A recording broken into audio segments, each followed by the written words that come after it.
আমরা কোথায় আছি এ কথা জিজ্ঞেস করলে একবারেই বলবো পৃথিবীতে আছে। এই মহাবিশ্বের একটি গ্রহের নাম পৃথিবী।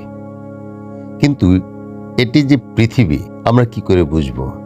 নাকি এর অন্য কোনো নাম আছে? কেউ ভুবন বলছে, কেউ দুনিয়া বলছে, কেউ ইহলোক বলছে, জগৎ বলছে, ইর্থ বলছে, অন্য কোনো নাম। এখানে এই যে ঘূর্ণচক্রে যা ঘুরছে, এরকম কোটি কোটি কোটি কোটি গ্রহপুঞ্জ আছে। কেউ পৃথিবীর চেয়ে হাজার হাজার মিলিয়ন মিলিয়ন বিলিয়ন বিলিয়ন বড়, আবার কেউ ছোট। এর মধ্যেই ক্ষুদ্র একটি পৃথিবী। আমরা যদি কয়েক মিলিয়ন দূর থেকে পৃথিবীকে দেখতে চাই, তবে সম্ভব হবে না পৃথিবীকে দেখা। তাহলে এটি কি একমাত্র পৃথিবী এর মধ্যে যে মানুষ বসবাস করে, নাকি আরো কিছু আছে যার অন্য নাম আছে? সেখানে মানুষ আছে। ডারউইন বলেছে আমরা বানর থেকে নাকি উদ্ভব হয়েছে। আসলে কি তাই?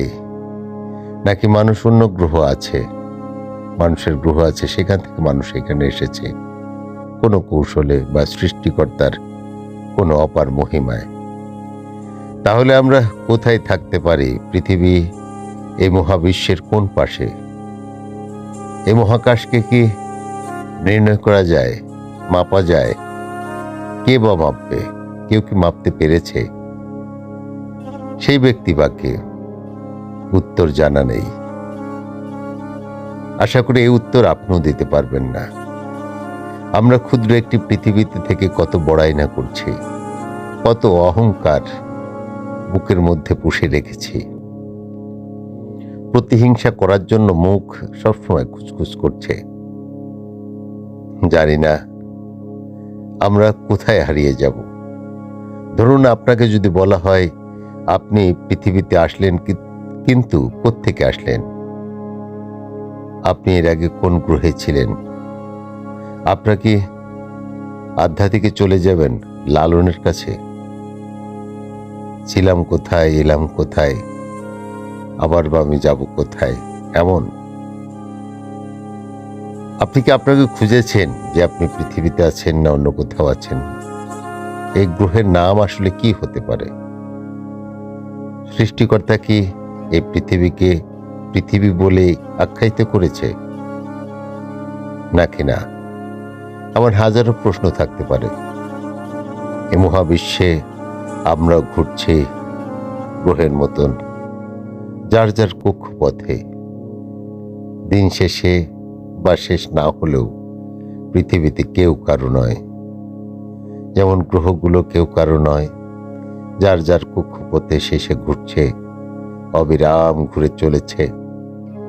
এক একজন এক একজনকে প্রদক্ষিণ করছে চারপাশ ঘুরে, আবার নিজেও ঘুরছে তার মতো করে। আমরাও ঘুরছি এই গ্রহদের মতো। অনেক কথাই আরো বলার ছিল, আরেকদিন বলবো গ্রহ নিয়ে, বিভিন্ন পর্যায় নিয়ে। সে পর্যন্ত আপনারা সকলে ভালো থাকুন, সুস্থ থাকুন। আপনাদের সুস্থতা কামনা করছি এই মহাবিশ্বে। জানি না আপনারা সুস্থ থাকতে পারবেন কিনা, কারণ একটি চক্রে এসে আপনাকে চলে যেতে হবে। যেমন চলে গেছে আমাদের পূর্বপুরুষগণ, এবং এসেছে নতুন প্রজন্ম, তারাও একদিন পুরাতন হবে, ক্ষয়িষ্ণু হয়ে উঠবে, চলে যাবে এই পৃথিবী ছেড়ে।